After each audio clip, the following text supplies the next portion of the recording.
Bonjour à tous, je suis Elder Fonseca de l'agence WAM, donc l'agence lyonnaise de visibilité naturelle. On travaille sur, Maxime va mieux vous présenter l'agence que moi, mais agence de visibilité naturelle. On vous accueille sur ce webinaire de notre événement Digital Rise. Donc toute la journée, on a différents webinaires. Le prochain sera à 14 heures, ce sera sur les marketplaces et sur la complémentarité avec votre stratégie SEO.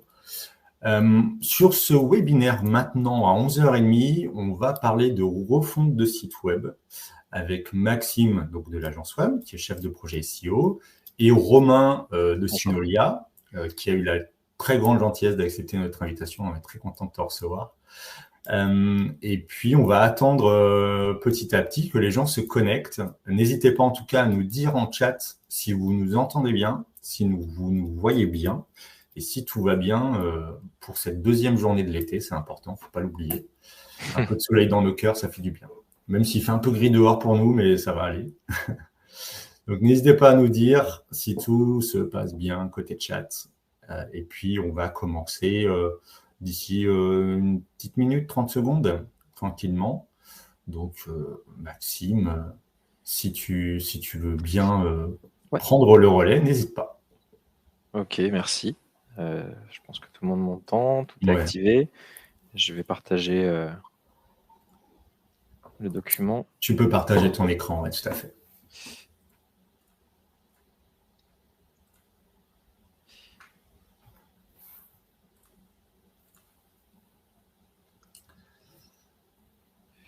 Tac.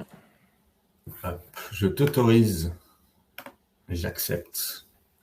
Est-ce que vous voyez bien tous le partage d'écran, toutes et tous? C'est tout bon? Pour le chat, n'hésitez pas à nous répondre. Mais moi, je le vois en tout cas. Ouais, moi aussi. C'est bon, a priori, c'est bon, tout est OK. Donc, messieurs, à vous. C'est tout bon. Bonjour à toutes et à tous. Merci d'assister à ce webinaire. Avec Romain, on va vous parler de refonte de site web. On va prendre un petit peu de hauteur sur le contexte qui nous concerne justement quand on est confronté à une refonte de site web. Avant toute chose, nous allons nous présenter. Donc, je suis Maxime Bonnefond, je suis chef de projet et chef d'équipe chez l'agence WAM depuis maintenant 8 ans. L'agence WAM, c'est une société, donc une agence qui a 15 ans aujourd'hui, cette année, et qui accompagne les grands comptes TI, PME sur des problématiques plutôt d'envergure. J'ai eu la chance à plusieurs reprises d'accompagner justement des refontes, des convergences de sites sur des problématiques qui peuvent être très e-commerce ou sur des sites vitrines, des sites de contenu. Que dire de plus? Je vais passer la parole à Romain, qui a la chance d'être avec nous aujourd'hui. Bonjour à tous, moi je suis ravi d'être ici et merci de l'invitation à l'agence WAM pour cet événement.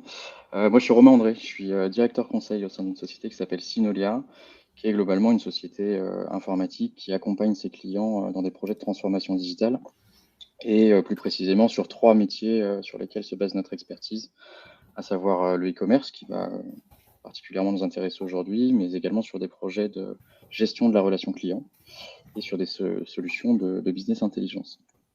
Et donc, ce qu'on vous propose aujourd'hui, c'est travailler sur un plan assez classique en 3 temps. Le premier sur, comme le disait Maxime très justement, travailler sur le contexte d'une refonte. Qu'est-ce qui aujourd'hui déclenche un projet de refonte et de replatforming, avant de se projeter un peu plus concrètement sur les étapes d'une migration, surtout pour qu'elle se passe bien.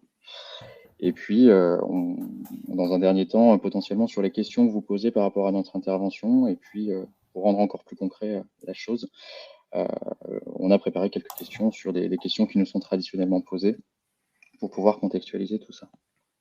C'est le moment de rappeler que n'hésitez pas à poser des questions dans le chat tout au long de notre intervention. On y répondra avec plaisir en fin d'intervention.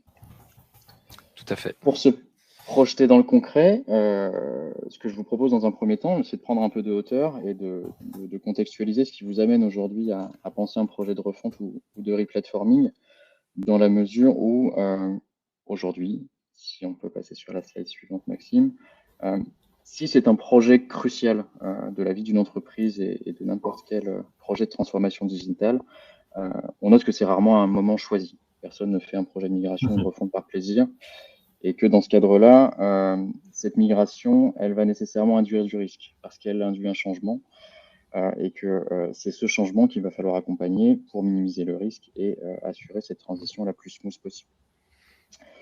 On note aussi que dans ce cadre-là, bien souvent, savoir se faire accompagner est souvent nécessaire, parce que les questions structurantes sont à poser tout au long de la démarche, et que ces questions, elles sont nécessairement différentes entre l'œil que l'on peut avoir de son organisation et de sa transformation digitale en interne, versus la hauteur que peuvent apporter les prestataires que l'on va accompagner dans ce projet de migration.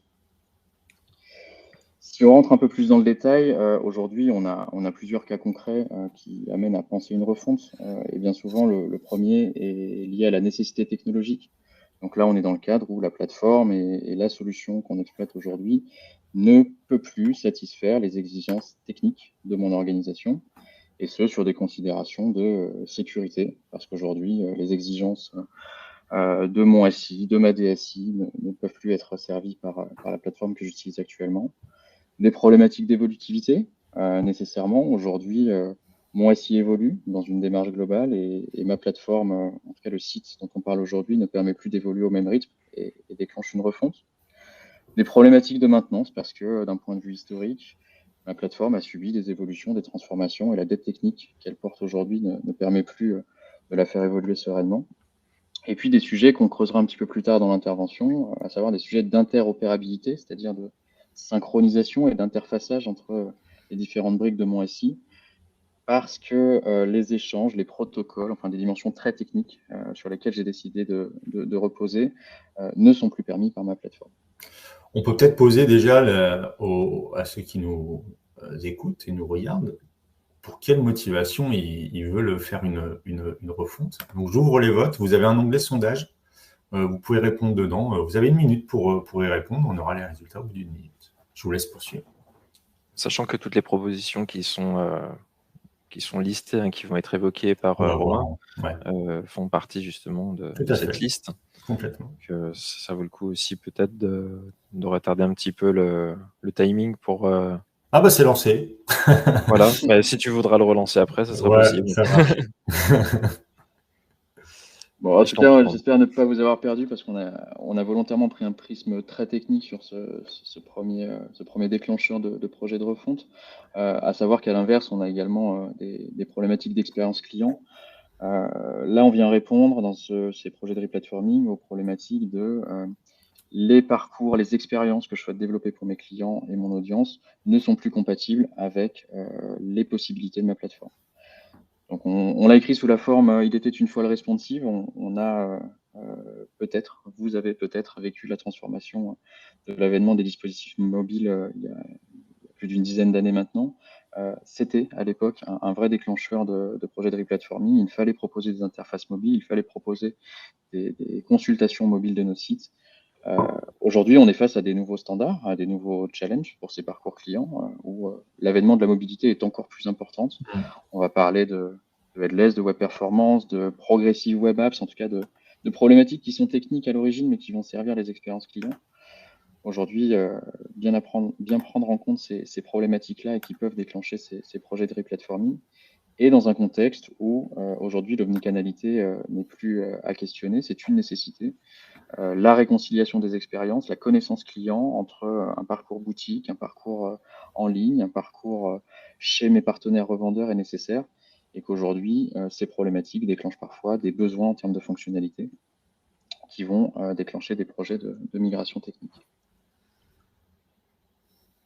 Troisième point, on a parlé de la technique de vos plateformes, on a parlé de l'expérience client.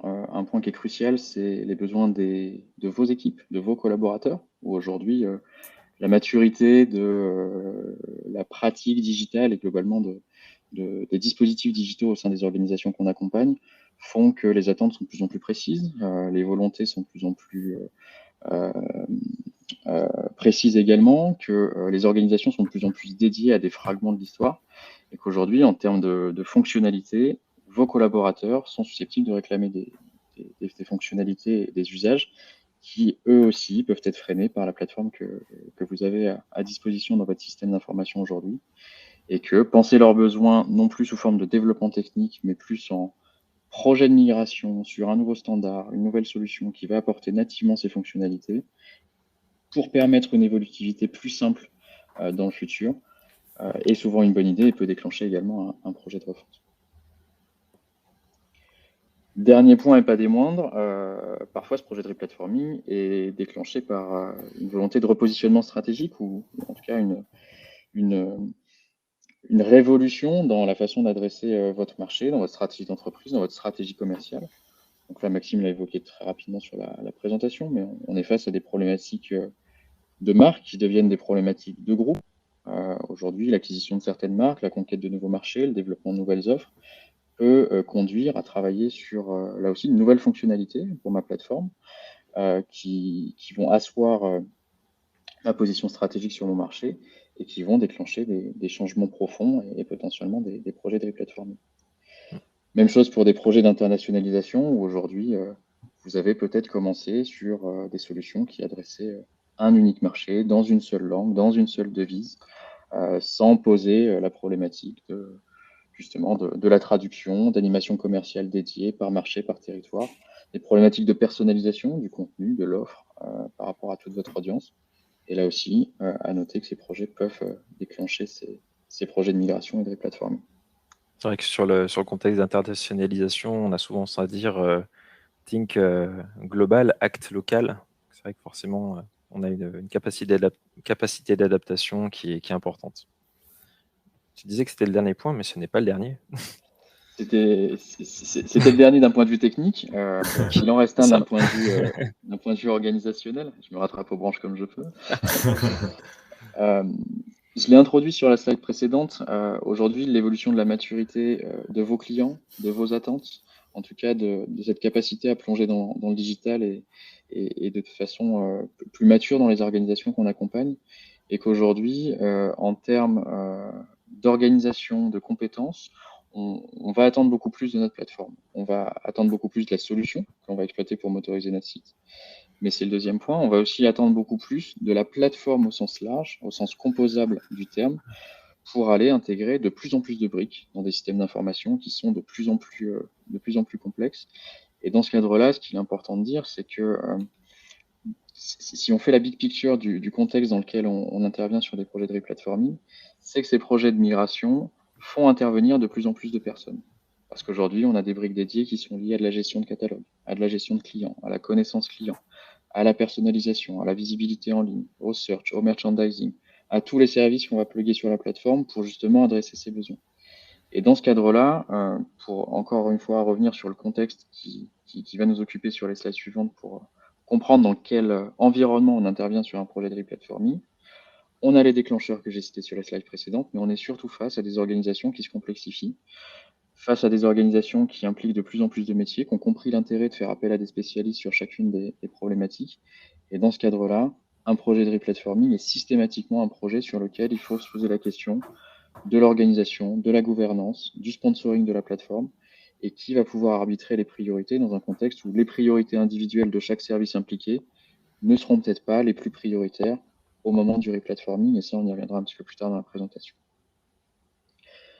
Donc aujourd'hui, ce qui est nécessaire et ce qu'il faut retenir en une seule slide, c'est que, évidemment, un projet de replatforming, c'est un travail mené par une équipe technique qui va se charger de travailler à la migration technique de votre plateforme A vers une plateforme B, mais qui va aussi prendre en charge le rôle de chef d'orchestre par rapport à tous ces prestataires, mais également toutes les parties prenantes.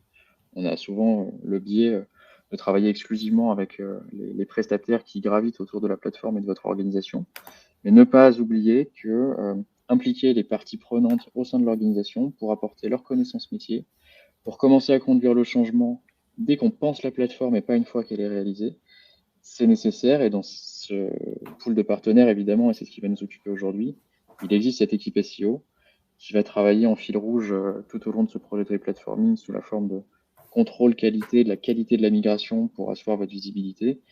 Et ça, je vais te laisser la parole, Maxime, dans le contexte où on considère que demain, la page d'accueil de votre site refondu, c'est pas celle de votre site, mais c'est celle de Google. Tu me spoil. Non, juste pour terminer sur cette conclusion, c'est vrai que l'équipe SEO va va se placer de manière assez centrale tout au long du projet de refonte en tant que contrôle qualité. Pourquoi? Parce qu'on va avoir cette capacité à pouvoir créer du lien entre les différentes équipes, qu'elles soient techniques, marketing, politique, etc.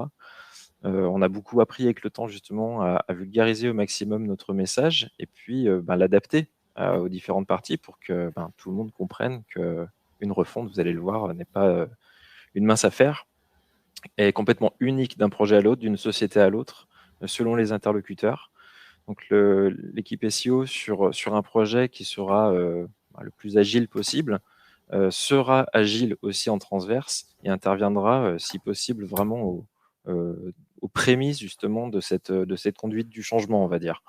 Même par exemple sur la décision à prendre, sur la technologie à prendre, quoi. Donc voilà, on traduit énormément en termes de communication, on arrive à comprendre finalement où va en venir une équipe technique et quels sont les besoins des métiers. Mais on va au-delà de ça, on va aller chercher aussi de manière assez visionnaire ce qu'on doit attendre d'un site web quand on va le proposer aux utilisateurs. Et tout ça pour dire que, comme le disait Romain, donc la page d'accueil, aujourd'hui, on va la considérer on va considérer Google comme votre page d'accueil. C'est dans cette optique que le SEO va se placer, puisqu'on va essayer de satisfaire à la fois des utilisateurs, mais pour que les utilisateurs puissent découvrir le message qu'on a à leur adresser, il faut passer justement par ce persona Google, et on va le réaborder, puisque finalement, c'est techniquement, c'est intentionnellement qu'on va devoir y répondre. Aujourd'hui, on a un moteur de recherche qui est de plus en plus performant, compréhensif justement par rapport à ce qu'on veut lui proposer comme message, et à nous justement de trouver cette adéquation. Et l'étape refonte d'un site web, c'est un projet qui est assez décisif, et c'est forcément l'occasion de se poser les bonnes questions.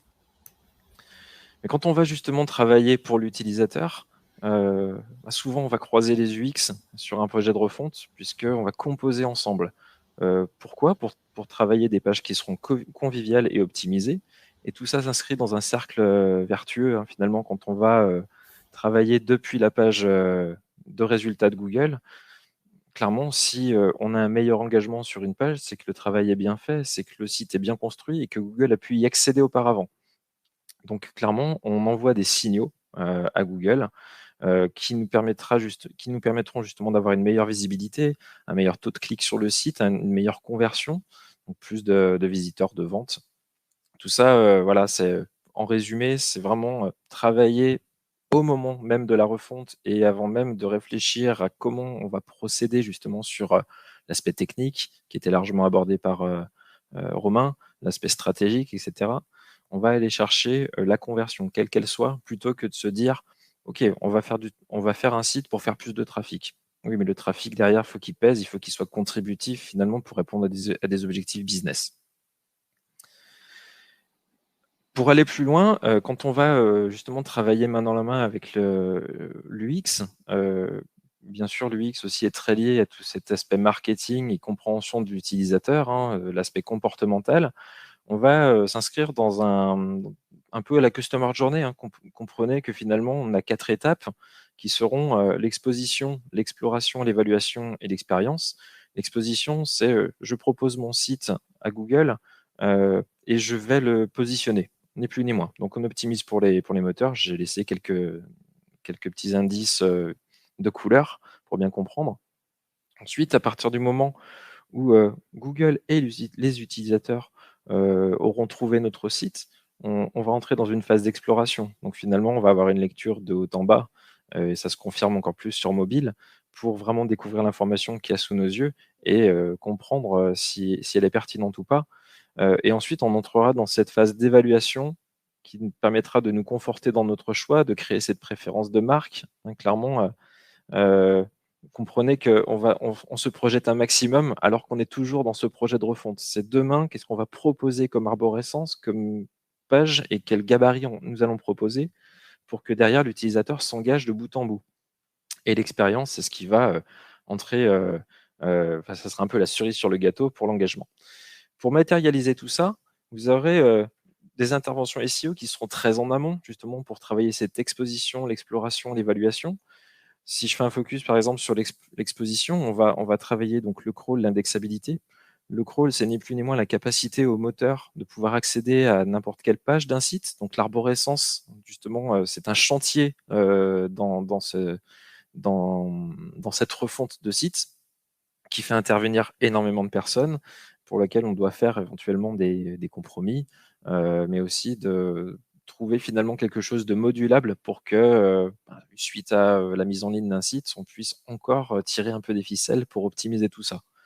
On va travailler des intentions de recherche plus que le mot-clé, tout ce qui est balisage et métadonnées. Ça, bien sûr, c'est issu de nos travaux d'études mots-clés. Les résultats enrichis, hein, l'exemple le plus parlant, ce sont des étoiles, hein. Si on donne vraiment des informations à Google pour pouvoir être affiché convenablement et puis de manière enrichie, se démarquer, et de l'autorité, la popularité aussi, pour pousser justement bah, la notoriété d'une marque. L'exploration, on va entrer plus sur de la navigation et du maillage, donc tout est lié avec le crawl et l'indexabilité. La structure des contenus, hein, on va travailler des gabarits de pages et on sera énormément justement à travailler dessus. Et bien sûr, le responsive web design, où Romain l'a déjà évoqué, hein, depuis 2015, Google nous avait annoncé un mobile guénon pour que finalement il puisse se concentrer sur un index exclusivement mobile. Aujourd'hui, un UX a complètement acquis cette conscience qui est nous devons penser mobile first avant tout. L'évaluation, la structure des contenus, la contextualisation média, proposer des contenus riches, ni plus ni moins. Et c'est là qu'intervient aussi donc l'UX, quand on va finalement se croiser sur les pages du site et eux vont apporter leur expertise en termes d'ergonomie et d'accessibilité. N'oublions pas l'accessibilité, elle passe souvent à la trappe. Et aujourd'hui, on parle davantage justement d'inclusion, de RSE, etc. Et c'est vraiment une dimension dans laquelle les marques doivent s'inscrire et qui sont très très observées par les utilisateurs, par les clients. Dans l'évaluation, j'attribue volontairement le temps de chargement à l'UX, puisque le temps de chargement est devenu un critère de performance. Et Romain l'évoquait, quand on va construire une page, builder une page, on va faire appel à différents web services, hein, qui vont pouvoir se concaténer, s'assembler, etc. Mais c'est ni plus ni moins des ressources supplémentaires.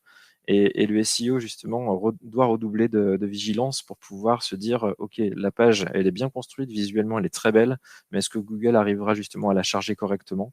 Et c'est devenu un critère de référencement depuis 2021. Donc nous, de notre côté, on a beaucoup d'actions de ce côté-là.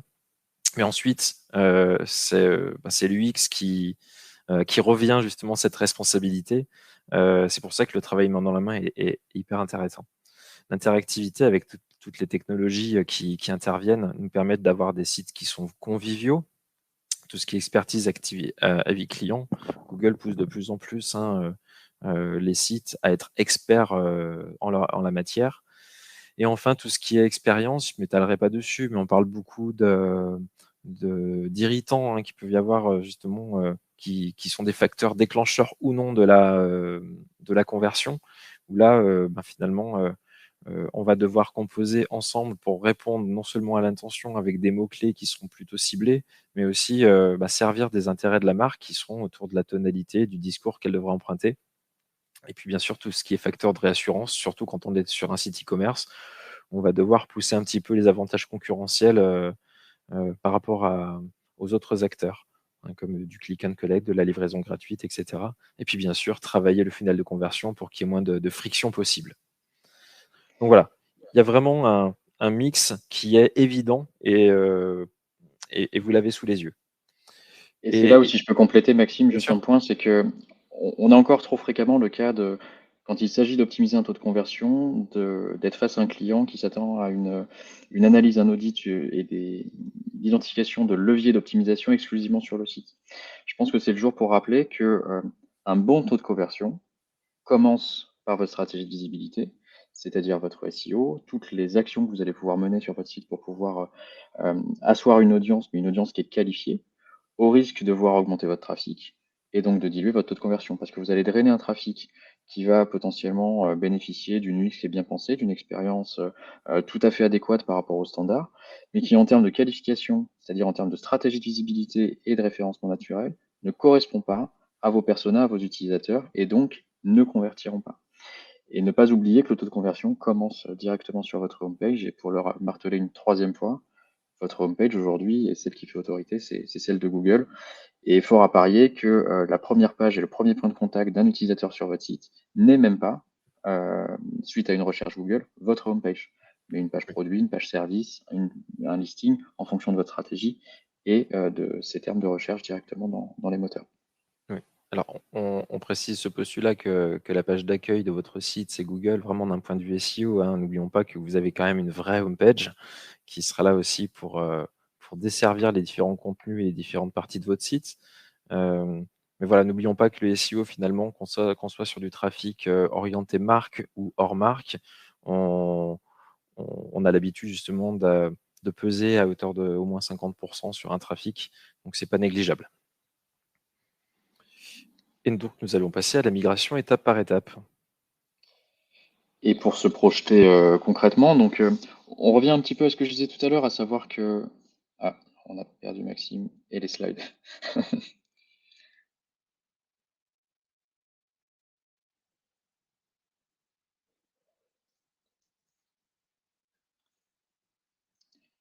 Bon, en attendant les slides, je peux peut-être continuer. Tu continues de m'entendre, Elder? Ok. Ce que je vous propose, le temps que Maxime se reconnecte et qu'on retrouve les Pardon, slides. j'avais mon micro coupé également. Non, je C'est suis bon, là. Maxime est revenu. Vas-y, Bon, tu parfait. peux représenter tes slides, Maxime. Hop, Je t'accepte. Hop, voilà, c'est bon. On ne peut Pardon plus pour douter qu'on est en direct. Enchaînons. les aléas du direct.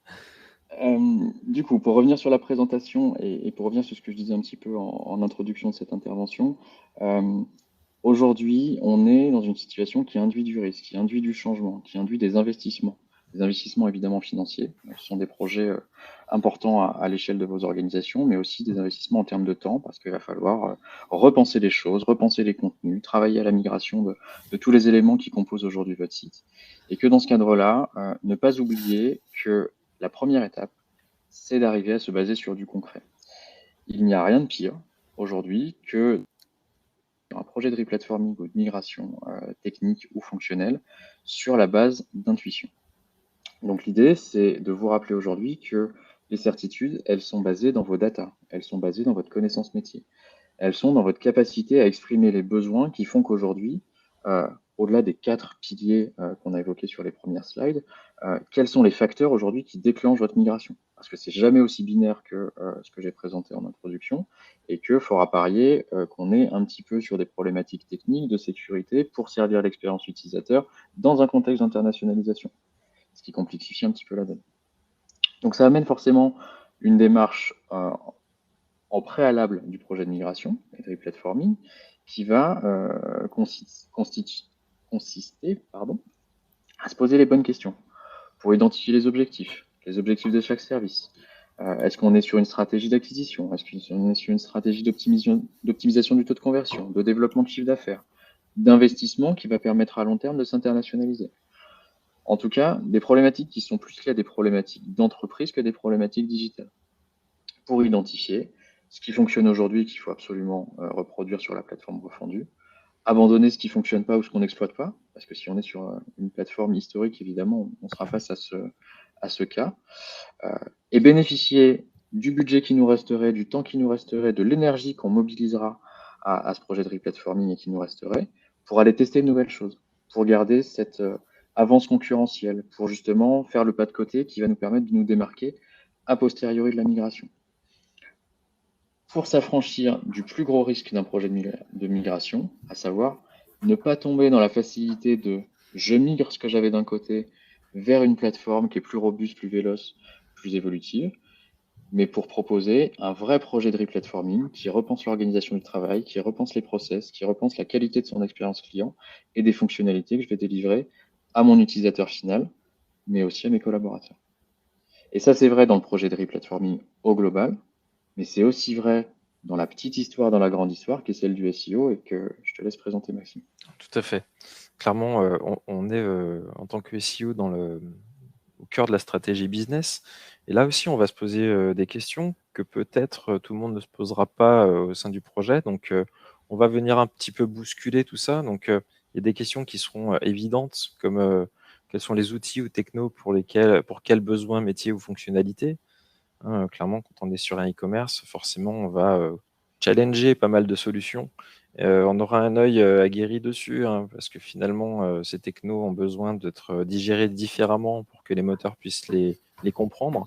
Souvent, hein, j'abrège un petit peu, mais les technologies JavaScript sont plus ou moins digestes, et le SEO, justement, peut œuvrer avec l'IT, avec le dev, pour pouvoir proposer une solution qui soit adéquate. Aujourd'hui, c'est des choses qui existent. Bien sûr, quels sont nos clients? On peut se confronter parfois à des... alors, qui sont nos clients? Le client, justement, de la marque, hein, qui va finalement refondre son site, qui sont leurs clients et quels sont leurs besoins. On a souvent, c'est pas souvent, mais on va dire, ça peut nous arriver d'être en face d'un annonceur qui n'a pas forcément identifié ses personas. C'est un minimum à prévoir justement pour une équipe marketing, communication. Donc en l'occurrence, quand c'est présent, il faut bien les définir puisque finalement, ils vont répondre à des comportements différents. Donc il y a des comportements qui vont différer d'un persona à l'autre, mais aussi qui vont évoluer avec le temps. De plus en plus mobile, aujourd'hui, c'est complètement acquis. Un utilisateur qui arrive sur un HTTP ne se trouve pas trop en sécurité, on va dire. Donc il y a des choses évidentes. Bien sûr, on a une troisième persona au-delà du client final et au-delà du besoin métier, hein, interne, puisque l'outil de travail qui est le site concerne aussi la persona interne. Mais la troisième persona, ce sera Google, qu'on a tendance beaucoup à oublier. Et à partir du moment où on va proposer un contenu qui sera convivial, visiblement agréable, OK, qu'est-ce qu'il y a là-dessous? Qu'est-ce qu'il y a sous le capot? Qu'est-ce qu'il y a dans le code source? Et c'est à nous justement d'être vigilants par rapport à ça. Donc le persona Google, il est hyper important. Il visite énormément votre site. Je ne sais pas si vous avez accès à des log serveurs, hein, sur vos sites, mais plus un site est conséquent, plus il va générer justement de la curiosité auprès de Google, ou même, enfin voilà. Et Google est une persona qui arrive sur votre site sans cookies. Donc, comme un utilisateur lambda qui n'a jamais visité votre site, il faut lui servir justement cette version-là. Et les sites aujourd'hui sont de plus en plus complexes. Romain le disait, que oui, on peut se confronter à des pages qui sont sous différentes versions en fonction de la maturité de l'utilisateur, du visiteur sur la plateforme. Aussi, on va travailler sur un projet de refonte qui fera forcément l'objet d'un MVP, donc un Most Valuable Product. Clairement, on peut très bien tomber dans un contexte où, oui, on doit sortir le site dans 1 an, et encore 1 an, c'est une période qui est presque ambitieuse pour certains sites. Est-ce que le SEO va pouvoir s'en contenter? Est-ce qu'on va pouvoir coller à notre cahier des charges qu'on va adresser? Et puis, en fonction de ce qui va pouvoir sortir finalement, comment est-ce qu'on va pouvoir limiter la casse? Donc c'est une grosse partie de sensibilisation à partir de là.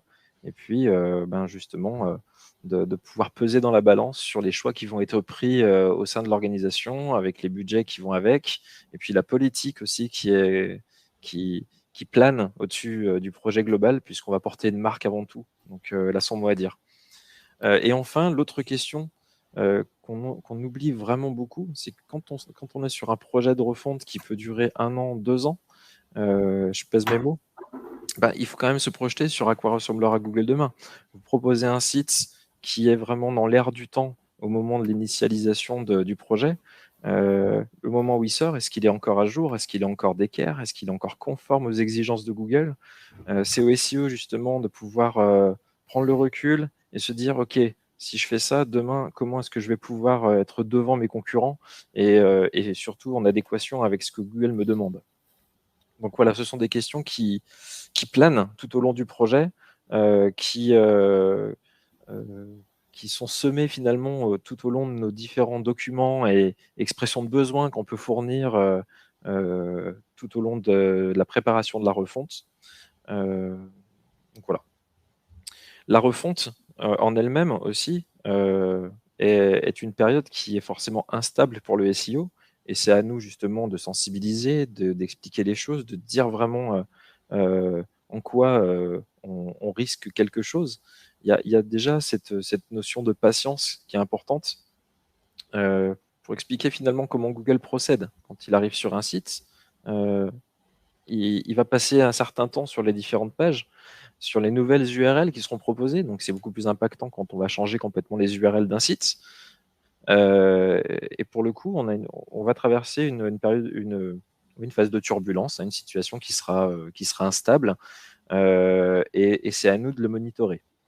Une refonte, une fois le site en ligne, ça implique une période de ressac, c'est le mot qu'on utilise, qui peut durer de plusieurs semaines à plusieurs mois en fonction, bien sûr, de la volumétrie d'un site, en fonction aussi du MVP qui est en place. Et bien sûr, ça nécessite un suivi qui est vraiment rigoureux sur ce qu'on a à faire. Donc, est-ce qu'une fois le site en ligne, on s'arrête de travailler? Non, c'est un peu une question qu'on anticipe pour la fin, mais il y a un suivi qui est rigoureux, et puis se dire comment est-ce qu'on va reprioriser des choses qui seront finalement vitales à nos yeux pour un site. En tout cas, généralement, si on est assez chiant au long d'un projet, si on est assez insistant, si on se montre vraiment même en physique, globalement, tout devrait bien se passer, le message devrait être entendu. Et puis bien sûr, quand on va se projeter, suite à cette période instable, c'est aussi de pouvoir faire un peu de forecast, se dire: «OK, nous allons travailler une période de turbulence, mais il y a un retard à rattraper finalement sur quelques mois, quelques semaines, et l'objectif, c'est de faire mieux qu'auparavant». Donc en toute logique, un site qui est refondu ne doit pas être subi, mais au contraire, on doit en profiter pour pouvoir se dire: «Comment est-ce que demain je peux être meilleur?» Le message, il est très clair, il vient directement de Google, et je le répète, là, pendant la migration, il est possible que le classement de votre site connaisse une certaine fluctuation, puisqu'il y a 4 étapes qui interviennent dans ce process. Le crawl, Google arrive sur votre site, l'indexation, il va proposer les contenus sur les pages de résultats pour supplanter finalement les anciennes URL. Donc il y a un process justement de redigestion. Quand on change une URL, par définition, normalement, le travail SEO recommence à zéro. La redirection 301, pour le coup, c'est vraiment le clou du spectacle. Dès qu'elle est en place, elle est censée prendre le relais et transmettre une certaine popularité du site. Donc Google devrait bien comprendre que si on arrive à faire une migration en se focalisant justement sur des redirections page à page, le travail devrait pouvoir se poursuivre avec le moins de friction possible, on va dire. Et tout ça, justement, ça réside dans le calcul de la pertinence pour Google. Donc, on propose des pages meilleures avec un contenu qui sera adéquat par rapport à ce qu'on proposait avant.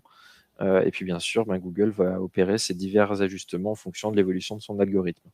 Donc, 4 phases qu'il faut bien comprendre comme lentes, presque douloureuses en termes de communication, sensibilisation en interne. Donc, tout le monde doit être vraiment au courant. Et donc, plus on s'assure que le site répondra à des critères de pertinence de Google, donc nous, on en est les garants, on va énormément sourcer nos documents pour dire voilà comment ça doit se passer, c'est comme ça que Google fait un peu la loi, on va dire, du SEO. Si on respecte tout ça, on va être gagnant sur le long terme. Et je pèse mes mots sur le long terme, c'est vraiment cette logique SEO où on va travailler progressivement et surtout monter en puissance sur un certain laps de temps pour enfin sécuriser un trafic. Ici, je vous expose des scénarios. Le premier qui est une bascule réussie. Donc, vous pouvez voir visuellement à quoi peut ressembler un ressac. On peut miser sur environ 25% de trafic en moins, par exemple. C'est une échelle. Mais il y a plusieurs conditions qui sont réunies pour que finalement tout se passe de cette manière. Vous comprenez que finalement ce visuel démontre bien une bascule qui est réussie. On continue quelques mois après sur notre lancée, on va dire. Donc ça implique vraiment le matching cohérent page à page, donc des URL, une stabilité technique qui colle au mieux à notre cahier des charges.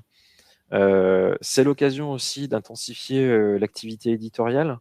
Il faut vraiment alimenter Google, le rendre curieux et l'inviter vraiment à venir plus souvent sur nos sites pour que finalement ce process, cette étape de ressac se raccourcisse au maximum. Les cohérences SEO UX, je les ai largement abordées. Et puis bien sûr, tout ce qui est arborescence, donc à travers le crawl et le maillage, c'est très important. Enfin, on a des leviers de communication qui peuvent venir en renfort, puisque le SEO ne doit pas œuvrer seul dans un projet de refonte. C'est l'occasion aussi de prévoir un budget AdWords, par exemple, ou de faire connaître justement son nouveau site au travers de relations presse, par exemple. Et enfin, la sensibilisation. À partir du moment où tout le monde a compris qu'on traverse cette période de turbulence, je vous garantis que les mails sont moins nombreux et on perd beaucoup moins de temps à faire de la politique, on va dire, et on peut se concentrer justement sur la suite du projet. A contrario, quand on est sur une bascule qui est non réussie, clairement, on a une perte et puis on a du mal à la remonter, cette pente. Donc, je suis assez ambitieux sur cette courbe. L'idée, c'est que il peut se passer un certain temps pour qu'on sorte de ce ressac qui peut s'avérer interminable. Donc c'est bien sûr un matching qui n'est pas cohérent des URL. Souvent, on va voir certains projets où les prestataires vont se concentrer sur les pages les plus performantes et puis enfin faire trancher, et puis faire rediriger justement des pages qui sont moins performantes, je dis pas du tout, mais moins performantes, vers finalement nulle part, où la page d'accueil, c'est pas cohérent, et là pour le coup on s'assied sur du trafic.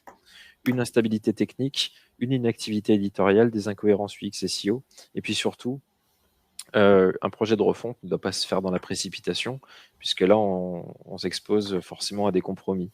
Un exemple parlant, quand on a un site qui va être développé, on a oublié complètement la partie fac. Auparavant, elle a été structurée dans plusieurs pages. Ce qu'on va faire, on va la mettre sur une seule page en accordéon, et puis ça sera bon. Il suffit que la fac pèse à 10% sur le trafic d'un site. Le fait de tout rapporter sur une seule page, forcément, on va s'asseoir sur un certain nombre d'URL, donc une certaine visibilité et donc une certaine performance.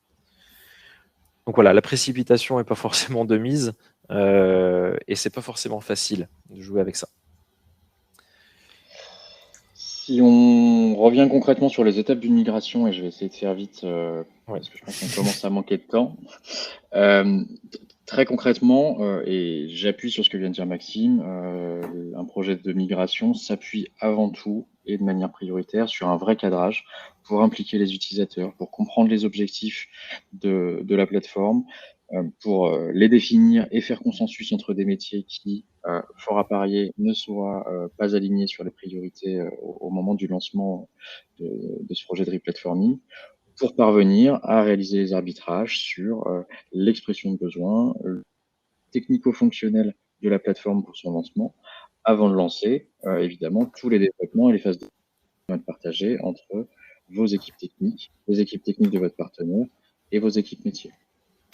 On rentre dans la boucle vertueuse de je développe, je livre, je teste et je travaille sur un projet incrémental sur lequel je viens ajouter mes fonctionnalités pour les délivrer périodiquement avant d'envisager le go live de la plateforme sur un périmètre qui est rarement complet mais qui permet de lancer l'activité dans de bonnes conditions avant de travailler sur une phase qui est primordiale, qui est celle du monitoring et des évolutions pour pouvoir identifier les axes d'optimisation, produire les fonctionnalités que l'on avait arbitrées sur le MVP et sur le lot 1 que l'on a lancé en production pour pouvoir cette fois targeter non plus les objectifs prioritaires, mais les objectifs secondaires des différentes équipes et potentiellement ajouter plus, parce que comme le disait Maxime, ce projet-là a peut-être duré plusieurs semaines, plusieurs mois, et que les objectifs et les priorités qu'on a arbitrées au lancement du projet ont peut-être évolué ou sont venus se compléter par des problématiques contextuelles, business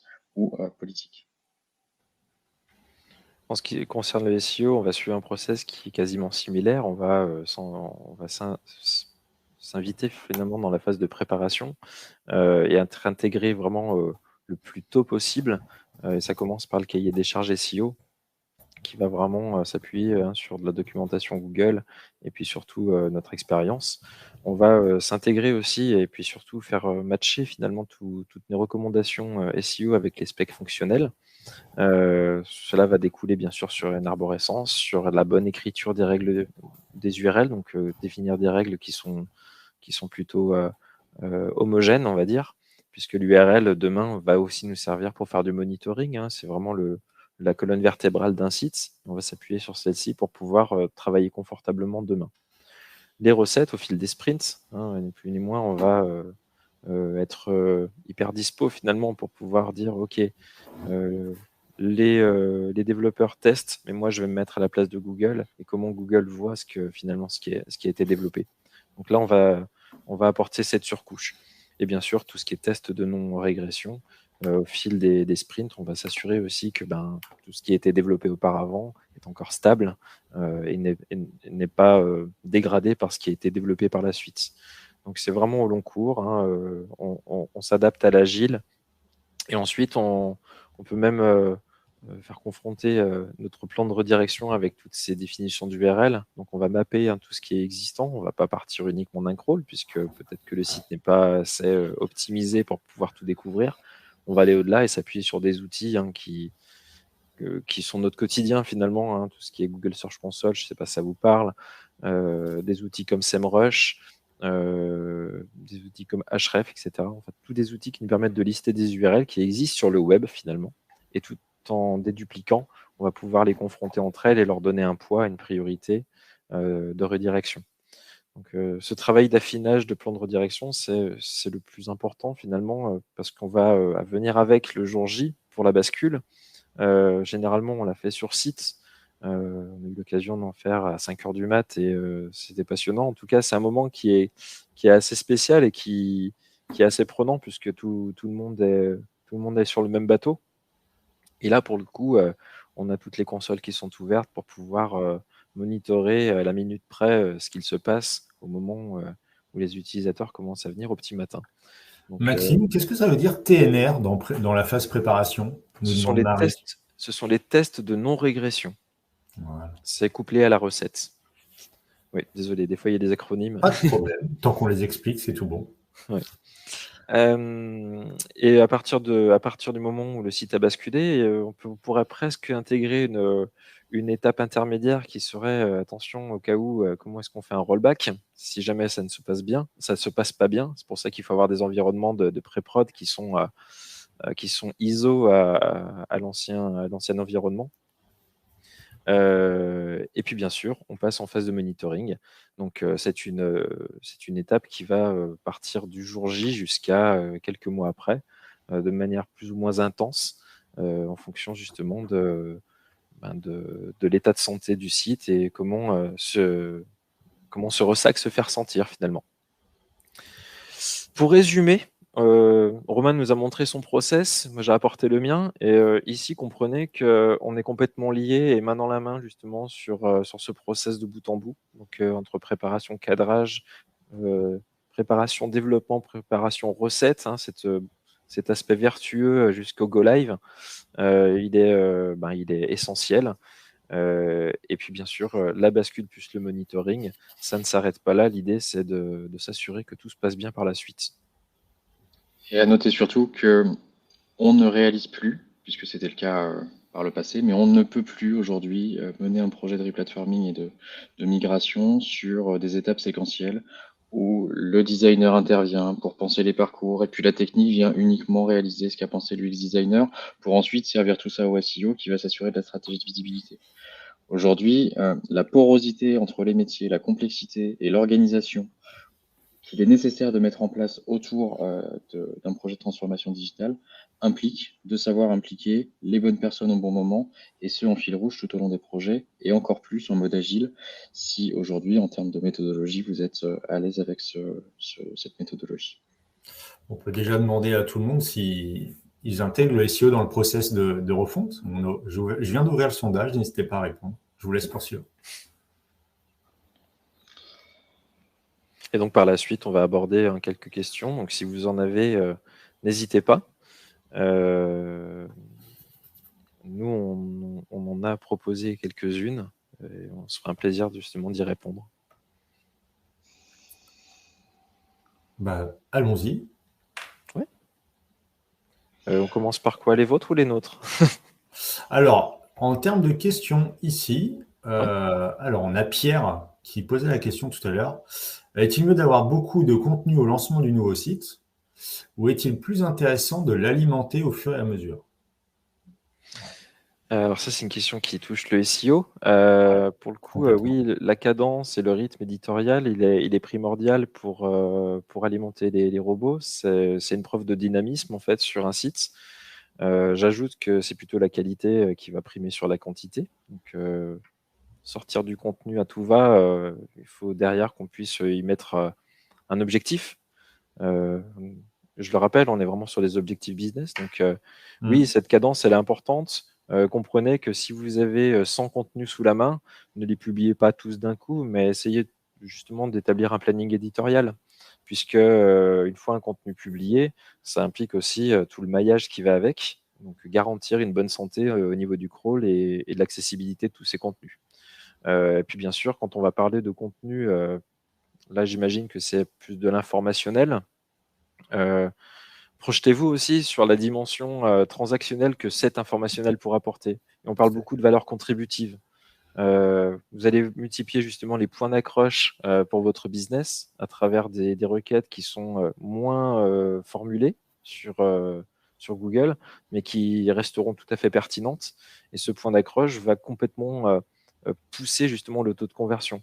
Donc si vous publiez des contenus, vous allez pouvoir vous appuyer sur ceci pour créer des passerelles avec les pages offres, les pages produits. Voilà, le rythme, il est important et voilà, tout simplement. Bon, on peut passer à vos questions si vous voulez. On peut directement aller dans le vif du sujet. Est-ce qu'on a le temps de toutes les parcourir, Elder, ou est-ce que tu veux qu'on cible en On fonction du peut, temps? on peut se focaliser sur les principales, On en a trois. allez, go. On peut faire les trois, hein. Bon, 3 en tout cas, En plus, celle-là, elle est primordiale. elle est primordiale et elle est souvent posée. Donc c'est pour ça quand vous l'avez préparée, même si Maxime a commencé à y répondre, non, évidemment non. La bascule le jour du go live ne constitue en réalité qu'un point de départ. Même si vous avez dépensé beaucoup d'argent, beaucoup d'énergie, beaucoup de temps à coordonner tous ces prestataires pour que tout se passe bien le jour J, ça ne reste que le jour 1 de l'expérience que vous avez avec votre client, avec tout ce qui a pu évoluer dans l'intervalle de la refonte. Et que cette refonte, en tout cas ce lancement de refonte, ne constitue qu'un point de départ pour pouvoir continuer d'optimiser. Parce que Google va évoluer, vous allez pouvoir capter de la donnée sur vos stratégies de visibilité, les attentes de vos clients qui auront elles aussi évolué, mener des tests utilisateurs, mener des tests AB pour identifier ce qui fonctionne le mieux auprès de votre audience et intervenir sur le site que vous aurez refondu. Mm. On n'oublie pas non plus que j'ai parlé de MVP, si ça parle à tout le monde, donc Minimum Valuable Product, c'est-à-dire que fort à parier que le site que vous avez lancé au jour 1 de votre projet de replatforming ne constitue en réalité qu'un fragment de toutes les fonctionnalités que vous avez identifiées comme alors non pas essentielles, mais utiles à votre business, et qu'il en reste potentiellement quelques-unes à développer pour pouvoir satisfaire pleinement tous vos clients et toutes vos équipes. Donc non, définitivement non. Cette bascule ne constitue réellement qu'un point de départ d'une histoire qu'il s'agit d'écrire et qui est loin d'être écrite. Ouais. J'ajouterais juste que le site, une fois en ligne, est le centre de toutes les attentions, même au plus haut de l'organigramme finalement de la société. Donc il y a de nouveaux objectifs qui sont définis en toute logique. Donc voilà, on est très observé et l'idée c'est de pouvoir alimenter, rassurer, sensibiliser encore une fois, et puis encore d'avancer ensemble. C'est l'occasion aussi de mettre un peu plus le pied dans une stratégie de manière beaucoup plus concrète, quoi. Je le rappelle, on ne va pas chercher un trafic, on va chercher une conversion. On a une deuxième question.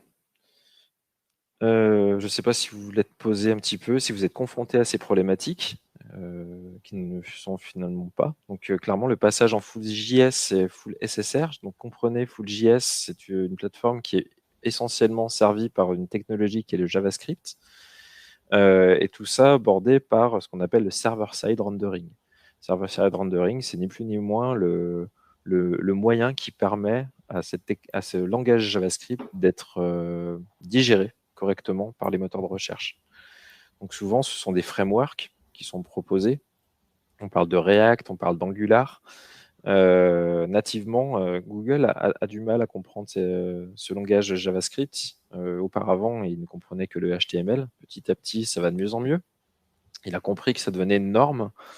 Et le SSR arrive en surcouche, un peu comme une fonctionnalité à ces frameworks, pour dire je prends le JavaScript, j'en fais une copie en HTML et je le donne à Google. Et à partir de là, tout le monde est content, donc y compris la personne à Google.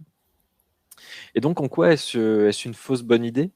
Alors, est-ce que c'en est une? La réponse, en fait, elle est assez complexe. C'est plutôt de se dire le JavaScript est un langage qui est extraordinaire. C'est ce qui permet aujourd'hui de créer de l'interactivité sur vos sites, de builder des pages qui sont complexes, qui font appel à différentes API. Romain les a listées. Et aujourd'hui, on peut faire de belles choses justement à servir des contenus qui seront personnalisés aux utilisateurs, de créer de ce qu'on appelle des single page apps, donc des parcours omnicanaux qui sont plutôt fluides en travaillant uniquement sur un même environnement. Donc c'est une technologie qui est devenue la norme. Il faut, à mon avis, dédramatiser avec ces plateformes-là. Mais ça nécessite quand même un sacré travail derrière de monitoring, de suivi, s'assurer que finalement Google ne se retrouve pas face à une page blanche. Et ça implique justement beaucoup d'alerting. Par exemple, aujourd'hui, on a des outils qui nous permettent de remonter des alertes en temps réel plutôt que de s'appuyer sur des performances de la Google Search Console qui nous donnent des chiffres que 3 jours après. 3 jours après, c'est un peu trop tard pour pouvoir réagir. Alors que si on se blinde, si on a des tableaux de bord, si on a des outils qui nous permettent de réagir immédiatement, normalement tout se passe bien. Donc oui, le full JS, c'est quelque chose que vous allez croiser de plus en plus, qui répond à des problématiques qui sont beaucoup plus intéressantes, mais qu'il faut quand même bien cadrer. Et je ne sais pas si tu veux rajouter quelque chose. Non, enfin, en synthèse, parce que je pense que tu as tout bien évoqué, l'idée c'est surtout de savoir pourquoi on le fait en réalité. Aujourd'hui, c'est une tendance, ce n'est pas une contrainte. Je pense que et c'est un peu le message que j'essaie de distiller en fil rouge de cette intervention, c'est que tout ce qu'on vous présente sont des outils. Reste à savoir s'il faut les activer ou non et pour quel objectif on les active. Dans un contexte full JS, headless, où aujourd'hui on en fait un buzzword, on en fait une vraie tendance. Les solutions existent pour pallier les faiblesses de ces logiques-là. En revanche, bien se poser la question de savoir pourquoi on le fait et de quel objectif en termes d'expérience client, en termes d'expérience collaborateur, on vient servir par ces technologies qui induisent nécessairement plus de complexité, potentiellement plus de coûts, plus de maintenance et potentiellement même parfois une dette technique plus importante au jour 1 du lancement de votre plateforme refondue. Donc, il n'y a pas de bonne réponse, il y a des réponses et des outils à utiliser en fonction de votre contexte qu'il faut s'attacher à définir ensemble. On a une dernière question. Voilà, très, très rapidement, je vois les yeux d'Elder qui... Non, non. Il a faim. Un focus rapide sur la refonte e-commerce où aujourd'hui, on peut se poser la question dans un contexte marchand de comment se préparer sur un projet de refonte. Plusieurs conseils, et je pense que certains ont déjà été donnés sur les slides précédentes, notamment ne pas hésiter à impliquer vos équipes. C'est le nerf de la guerre et aujourd'hui, la conduite du changement implique de capitaliser sur vos équipes, vos collaborateurs pour pouvoir déjà avoir une réalité terrain au-delà des intuitions qu'on peut s'en faire sur les strates supérieures de l'organisation de l'entreprise. D'induire la conduite du changement le plus tôt possible, c'est-à-dire d'impliquer à la conception plus qu'à l'utilisation. Et puis, d'un point de vue très opérationnel, plusieurs choses. La première, c'est de bien penser qu'aujourd'hui, vous allez migrer une plateforme e-commerce, mais probablement pas rentrer dans un effet Big Bang à l'intérieur de votre système d'information. Donc, vous pouvez capitaliser sur des informations, sur vos catalogues, sur vos clients, sur leur historique de commande, qui sont à disposition dans ces systèmes et qui peuvent préparer le travail. Bien se poser les bonnes questions sur l'utilité de tout ce qu'on fait. aujourd'hui? Est-ce qu'il y a réellement un intérêt à migrer dans le cadre du projet de replatforming les 10 années de commande d'un client à proprement parler? Ou est-ce qu'on peut se concentrer sur un fragment de l'histoire? Ou est-ce qu'on le fait techniquement uniquement à la demande du client? Ces choses-là, bien peser l'intérêt de chaque fonctionnalité qu'on développe.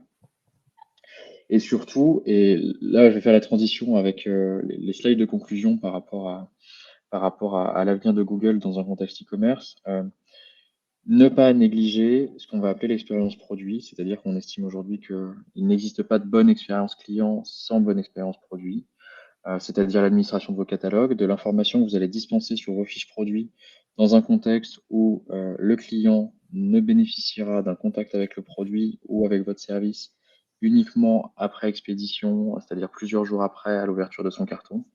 Donc plutôt on divulgue les bonnes informations sur un produit dans un contexte local, plus on s'évite les problématiques de retour, de remboursement et tout ce qui va en découler d'un point de vue logistique, opérationnel, comptable et financier.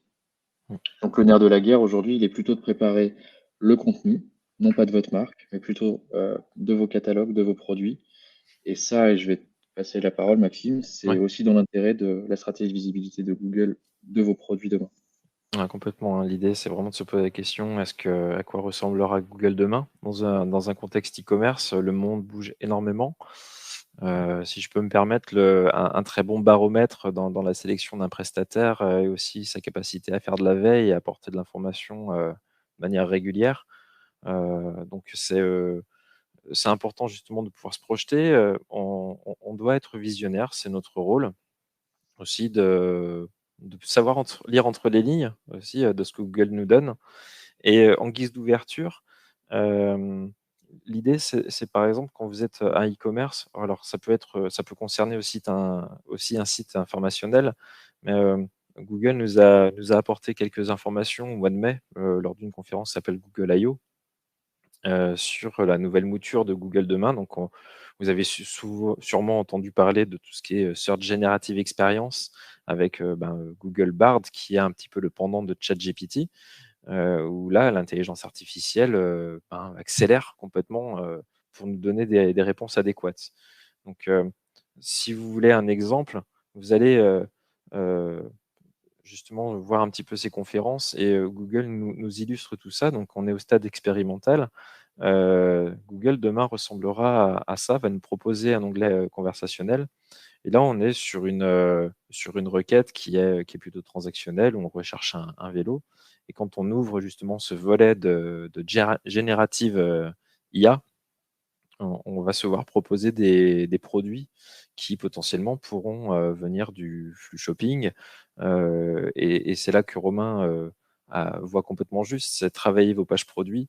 C'est le plus important puisqu'on va travailler main dans la main entre ce qu'on va proposer en données structurées, en termes d'ergonomie sur la page, en termes d'UX, et puis bien sûr, comment est-ce qu'on va apporter l'information la plus précise possible sur le flux shopping. Donc c'est vraiment un travail de synergie qui est très très important, non seulement pour le SEO, mais aussi pour tout ce qui est levier payant. Et voilà, donc clairement, quand on a des premiers enseignements qui nous retombent de certaines personnalités SEO aux États-Unis, on nous recommande prioritairement de travailler les pages produits, puisque Google lui-même va construire ses pages de listing de produits. Alors, je ne dis pas qu'il faut laisser les pages de listing de côté, puisque c'est ça aussi qui est garant d'un bon maillage et d'un bon crawl, d'une bonne découvrabilité des contenus.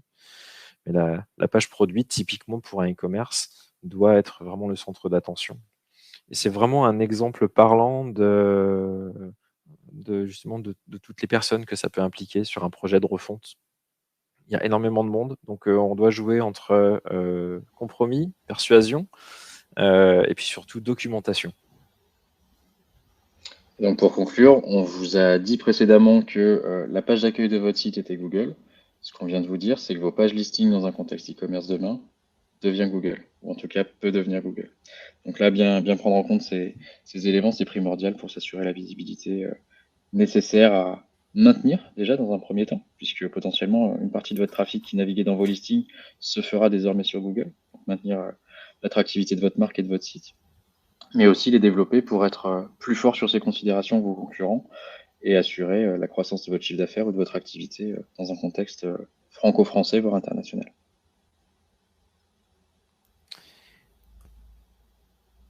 Et voilà. Merci, messieurs. Merci, messieurs. C'était chouette, c'était cool, c'était complet. A priori, tout est clair parce que j'ai pas plus de questions. Donc ça, c'est plutôt une très bonne chose.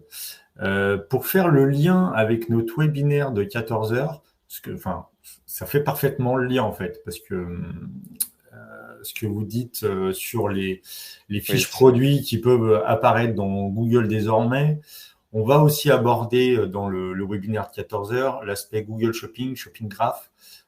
Et voilà, l'importance des fiches produits est aujourd'hui primordiale. Google, c'est l'index le plus complet au monde aujourd'hui, devant toutes les autres marketplaces.